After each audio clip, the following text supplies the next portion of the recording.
Знаеш ли как се влиза в кръга на онези, които държат ключа към луксозните сделки? Стани смееш, ще си покажа в това видео.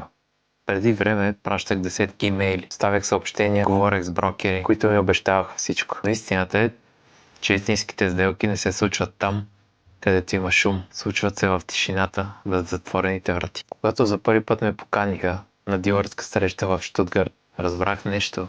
Не е нужно да си известен, нужно е да си подготвен. Да знаеш езика, да говориш като професионалист. И най-важното, да действаш бързо и с увереност. Как влизаш в кръга ли? Започни от официалните канали.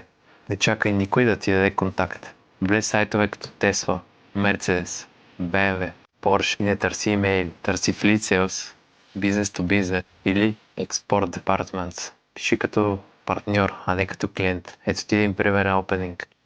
Здравейте, управлявам EV агенция, специализирана в внос на електромобили от Германия за България. Интересуваме сътрудничество с вашия екип за дългосрочни доставки. Може ли да разговарям с човек, отговорен за флит и експорт менеджмент? Също ли LinkedIn, твоето тайно оръжие? Потърси заглавие като Export Sales Manager, International Sales Executive, Dealer Network или свържи се, но не искай нищо.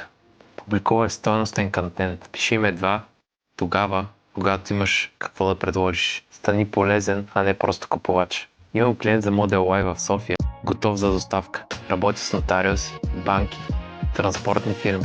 Ако можем да структурираме оферта, прилагам документи за ДДС и фирмена регистрация. Това е психологията на директния контакт. Хората, които движат пазара, те нямат време. Те търсят сигурност. Търсят хора, които знаят какво искат. Ти им пращи 7 параграфа. Прати 3 изречения, една оферта и един PDF с документите. Ето ти един пример от практиката. Миналото лято един мой клиент прати точно един имейл. Един имейл. Спорт менеджер на Мерцедес в Мюнхен. Сега купува 2 коли на месец директно. Без посредници, без комисионна. Защото предложи стойност. Беше подготвен и знаеше как да говори на бизнес език. Може да си мислиш, че този свят не е за теб, но това е лъжа.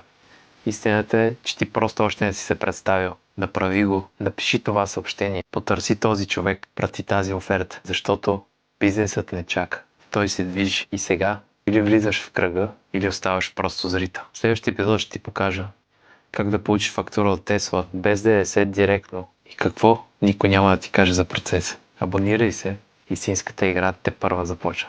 До следващия път.